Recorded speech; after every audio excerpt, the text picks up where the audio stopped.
let's dive into the exciting world of Fernando Alonso and his current stint with the Aston Martin team. This Formula One icon has made a sensational comeback to the sport and is already turning heads with his impressive driving skills and unwavering dedication to excellence. But what's even more fascinating is how his career trajectory is reminiscent of another Formula One legend, Niki Lauda. Both the drivers retired when they were 2 times world champions and returned after 2 seasons off the circuit. On his 3rd year of return, Niki Lauda was able to win his 3rd championship with an English team, McLaren, with a German engine. Now that does sound familiar, right?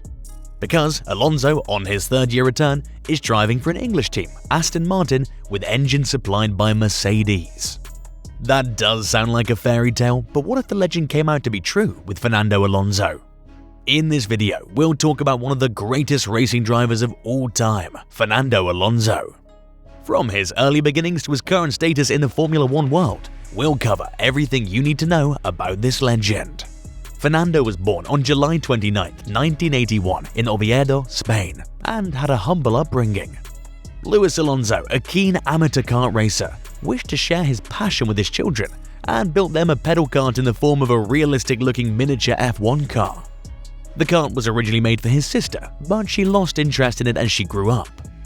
That was the time 3-year-old Alonso climbed into the tiny cockpit of the kart. Right from the start, Fernando had a strong desire to do more than just pedal around on the kart. He had an insatiable urge to compete and come out on top. Road to glory. At the age of 7, Fernando competed in his first official kart race. He emerged victorious, sparking a string of victories that led to several kart championship trophies by the time he was 10 years old. However, further progress in his racing career would require more financial support than his family could provide.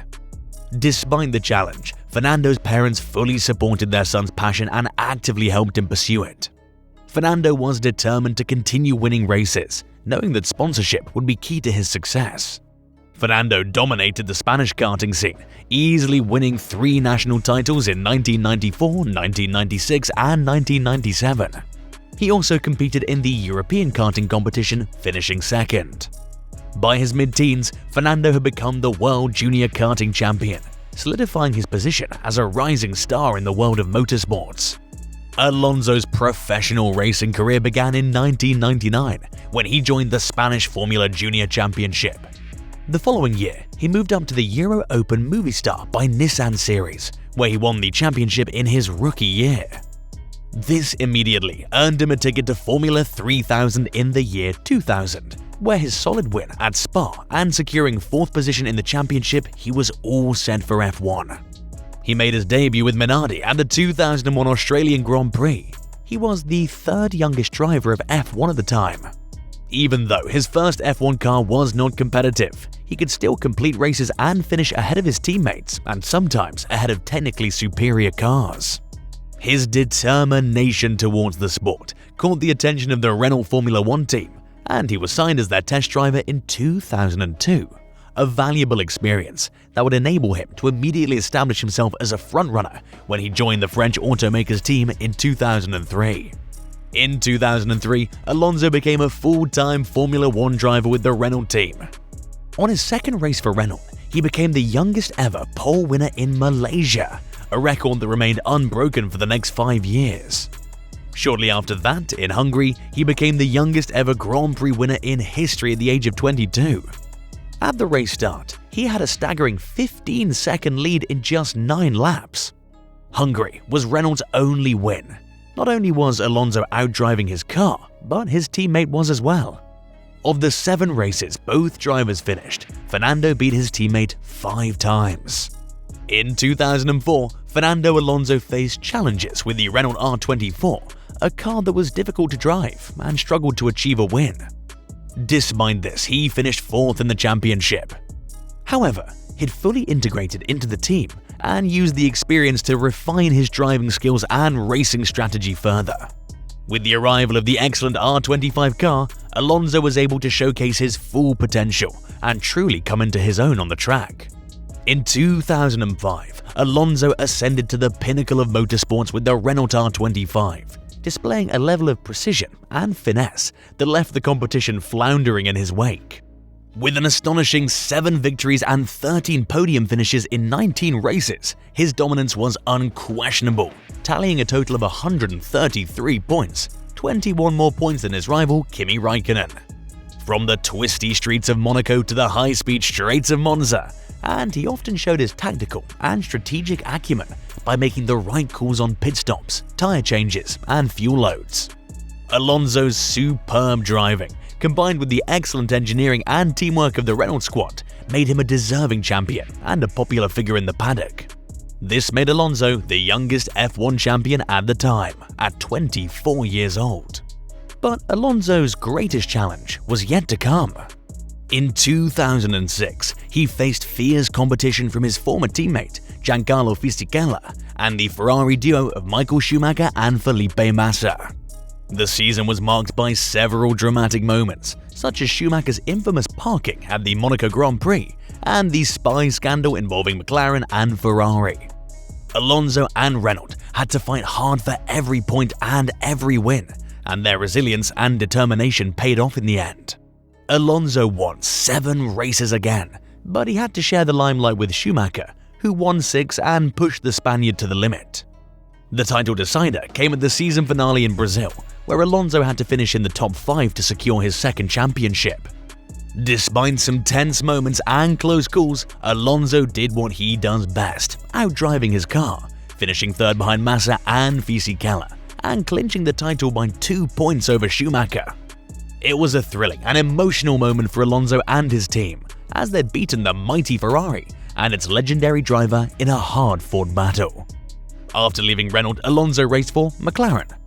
When McLaren paired up with Alonso and Hamilton in 2007, they hoped it would be a successful partnership, but things quickly turned sour.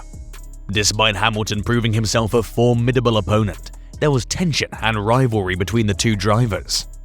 During the Hungarian Grand Prix qualifying, Hamilton disobeyed team orders to let Alonso pass him, fearing they would both lose position to Kimi Raikkonen. Later, during the final qualifying lap, McLaren stacked both cars in the pit, holding Alonso for just long enough to give both drivers a clear track for their hot laps. However, Alonso deliberately delayed leaving the pit, depriving Hamilton of the chance to complete his own hot lap. This incident created a rift between Alonso and his team, straining their relationship. The Spaniard returned to Renault for 2 more seasons, where inferior equipment restricted his results. After joining Ferrari in 2010, Alonso had a successful tenure, finishing as the championship runner-up and outperforming his teammate Felipe Massa. He continued to drive for Ferrari until 2014, consistently finishing ahead of his teammates and earning 3 second-place finishes in the championship over 5 seasons. However, when Alonso returned to McLaren in 2015, he faced immediate problems, but not with his team or teammates. Instead, the car's engine supplied by Honda was a major issue. Despite Alonso's efforts to outdrive the car's limitations, the engine had poor reliability for 3 years, and any gains he made by outdriving his car were quickly lost on the straights. Comeback. In 2018, Alonso left Formula One to pursue other racing opportunities, but he returned in 2021 with the Alpine team and remained in the team till 2022. His return was highly anticipated, and he quickly showed that he had lost none of his skills. He finished in the top 10 in several races, and his experience and leadership have been a great asset to the team. The 2023 season saw the enigmatic Fernando Alonso daringly move from Alpine to Aston Martin, raising eyebrows and generating a buzz throughout the paddock. And what a debut it was, as he stunned the field by achieving fastest lap in both FP2 and FP3 of the Bahrain Grand Prix, and came second in FP1 behind Sergio Perez. Alonso's brilliance on the track was nothing short of mesmerizing, as he demonstrated his mastery of the sport with stunning precision and car control. His competitors were left in awe as he effortlessly navigated the twists and turns of the Bahrain International Circuit, leaving them in the dust. As a 2-time world champion, Alonso has already cemented his place in the annals of Formula One history. With his recent triumphs in Bahrain, the question on everyone's lips is whether he can add a 3rd championship to his already illustrious career. Of course, it's far too early to make any definitive statements, as the season is still in its infancy and there are many variables that could influence the outcome. There are other talented drivers and formidable teams that will provide stiff competition, and the road ahead promises to be fraught with twists and turns. But one thing is certain: Alonso's stellar performance in Bahrain has set the stage for an electrifying and unpredictable season, and fans worldwide will be eagerly watching to see what the enigmatic Spaniard will achieve in his new team. That's all, folks. Don't forget to like and share this video, and see you in the next video.